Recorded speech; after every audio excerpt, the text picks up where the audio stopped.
We had several years under our belt and a lot of victories, but weren't seeing the kind of change we wanted to see across the country. And we're wondering what was happening, why that wasn't working in other states, and realized quickly that other states just didn't have the resources. We've had a lot of resources going to DC, and next to nothing has happened.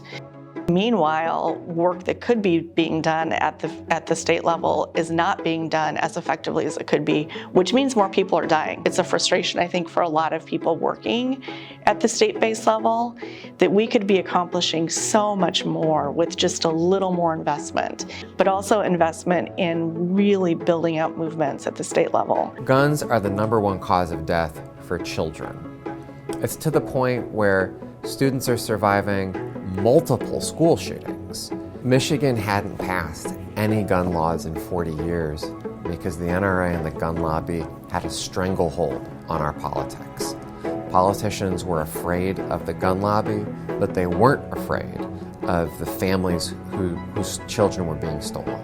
That's what we needed to change. Every successful social movement in American history started locally. Everything from suffrage to civil rights, to marriage equality, to marijuana legalization. If you're a student of history and an organizer, that's how it happens. Change happens locally. 2020, the Alliance for a Safe Oregon was really at a crossroads. They were either not going to exist anymore as a state-based group organizing to prevent gun violence, or they wanted to restart their organization in a way that allowed them to actually do the work they always wanted to do. And so they came to us asking for an investment, but also asking for strategic support, technical assistance, all the things it takes to sort of get an organization off the ground.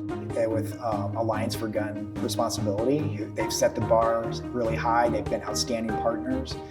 We here at Alliance for Safe Oregon also are striving to set that bar high and to be supportive and collaborative in our work so that we can be stronger together.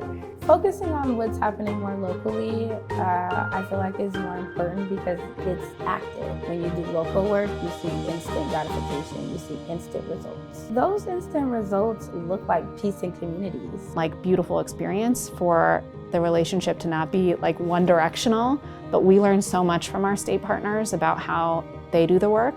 What we saw in Maine was a dynamic leader, an opportunity, and a belief after research that we could pass extreme risk protection orders, and it was not easy. Our work here in Maine and our movement has been completely transformed by our partnership with the Alliance for Gun Responsibility. There's no way that we wouldn't have even attempted the actual ballot measure, much less won it, if it hadn't been for the support of Renee Hopkins, Stephanie Irvin, Jack Sorensen of the Alliance for Gun Responsibility. The Alliance for Gun Responsibility's theory of change has always been that state-based movement building is where it's at. When we look at social movements across our country, over the history of our country, it has always been that real change starts locally and then grows to the national level. And the Alliance is no different in that.